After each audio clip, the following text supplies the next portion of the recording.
उसने ढूंढ लिया हमें। तुम लोग सोना खलीज की तरफ लेकर चले जाओ, जब तक हम इन्हें लड़ाई में उलझाते हैं। जल्दी जल्दी जल्दी जल्दी जाओ।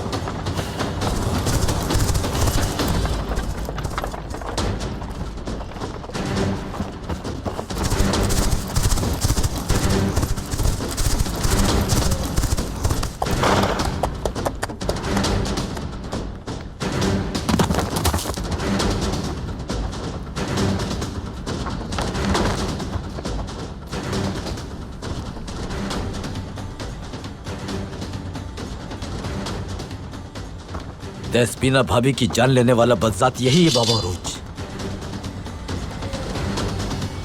पहले मैं तुमसे तुम्हारे जराइम का एतराफ करवाऊंगा, उसके बाद टुकड़े टुकड़े करके अपना इंतकाम लूंगा।